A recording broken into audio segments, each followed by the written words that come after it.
You getting into your music now, you have a new song, Heart of Stone, and you talk about different things. Tell us about this song. Heart of Stone is actually, it's funny because I recorded it about 2 years ago, and it's been lying in the studio, and Ibrahim Alex was like, Naz, let's make, even if you don't have time to do a video now, let's make a lyric video, because I think the song is very powerful.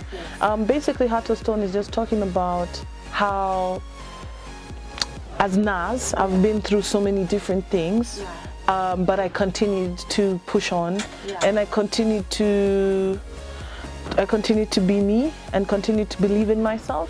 So as much as the people come and go, and different situations come and go, but I remain me, and that's what Heart of Stone means. So it was challenging for me to write the song, and it's sad that it stayed in the studio for so long, but I'm really happy that we did the lyric video and everybody is able to listen. And if you listen closely, and thank God it's a lyric video so you can read the lyrics, you'll understand I talk about losing my brother, I talk about being a mom, I talk about losing friends, you know, I talk about it's the life I chose, and so I'm happy to still be me, you know, And going international. Yeah, and going international as well.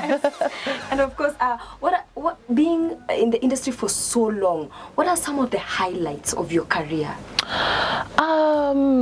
I think maybe the first time I heard my song on the radio, first of all, I still remember like my best friend calling me like, oh my God, you have the radio, like running to the radio to listen to it. Like that excitement, that moment can never be like replayed again, you know? Because after the second, third time, like, I know I'm on the radio, you know, oh, your song's #1. Oh yeah, you know, but that first moment I ever heard my voice on the radio, it was like super exciting, you know. Another highlight I think for me was winning so many awards, you know. I can't say which one was the biggest, but for me, every time I get an award, that's a highlight, you know. I won Female Artist of the Year at Chagola Tinis like 8 years in a row.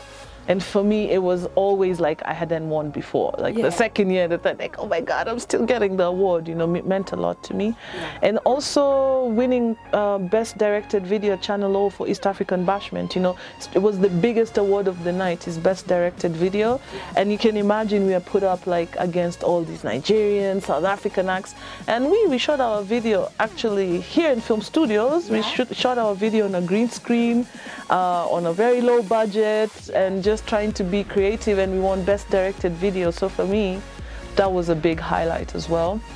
And I think many more. Another one was, you know, I grew up believing like the Brat was the most amazing female MC, and then I got to meet her. And it's like now I have like, I used to stick her pictures in my, you know, my wall and my what. And then now I have a picture. If you come to my house, there's a picture like when you just come in of me and the Brat. And for me, it's a reminder that dreams do come true. Like they really do come true. Because I used to cut her out of magazines and stick her in my school diary, you know. And I still have the diary where she's just full, the Brat all over my school diary. And then I have a picture with the Brat. So it's like, whoa. Dreams do come true. That was a big highlight. And of course, being part of the Bob Marley documentary, Africa Unite, in 2005, when they came to shoot in Ethiopia, that was also like a big deal, because I grew up listening to Bob and like collecting all his DVDs. And now I'm on one of the DVDs in the collection. So I always tell young girls, especially when I talk to them, never think your dream is too big or too unreasonable. Like, if you believe it, you know, and then it's gonna happen, you know. And I'm like living proof about that. I can tell you a million things that I dreamt of, and they happened just because I believed in myself and I continued putting in the work.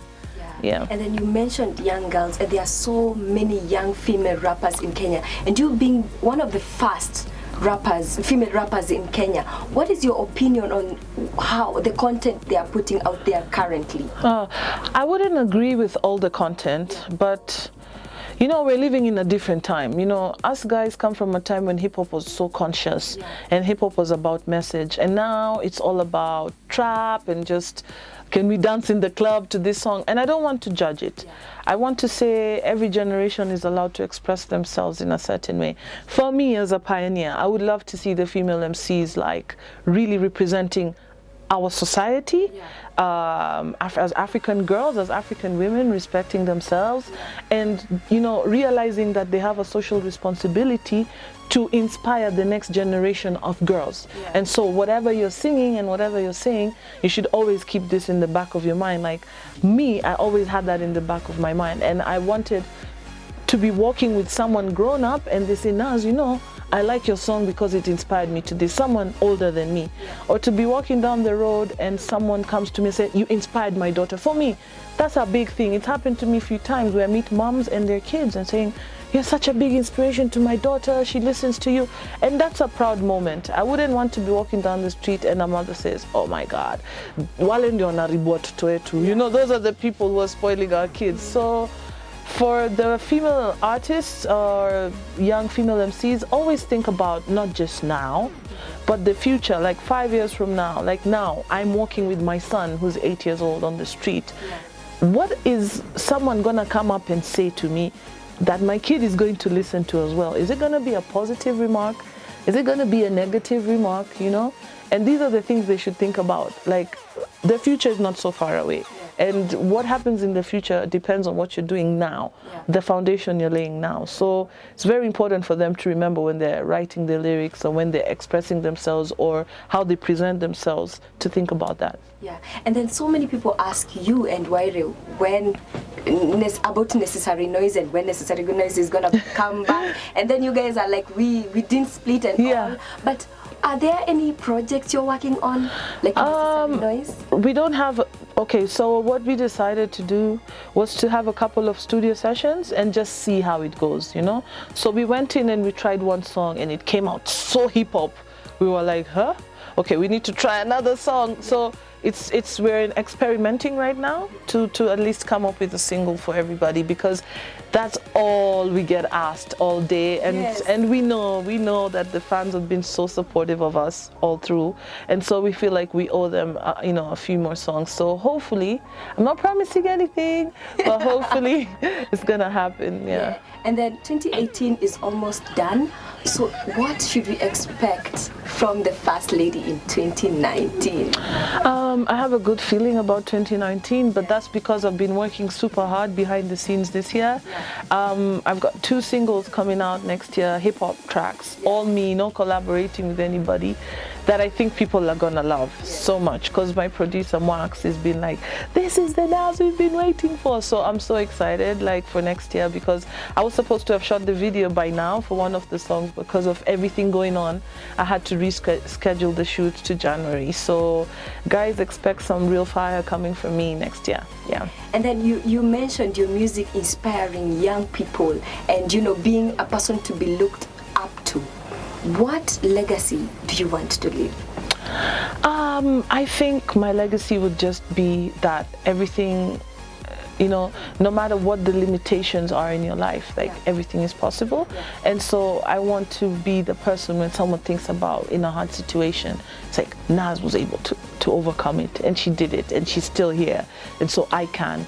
And so I just wanted, and I also want to make sure that more girls and more women are believing in themselves, because we're coming from a society where we're not taught to believe in ourselves. We're not taught to have a high self-esteem. We're taught to cover up, sit down, keep quiet, or go to the kitchen, or do what women do, But I think what women do is be powerful, and what women do is be heard, and what women do the best is represent their society. So, by being mothers, by being teachers, by being doctors, and so for me, I just wanted to remain that women are strong and everything is possible. Yeah. My last question, Naz. What has been the hardest moment in your life? The hardest moment in my life was losing my brother. It's coming to almost a few days from now. It's going to be actually his 11th year. But for me, it feels like yesterday. And he was such a big support system for me when I was starting music. And getting that phone call, I was on tour with Wairi actually. We're in the car coming from Holland going to Germany. And getting that phone call to hear about his passing, I think was the hardest thing I've ever had to go through in my life, yeah.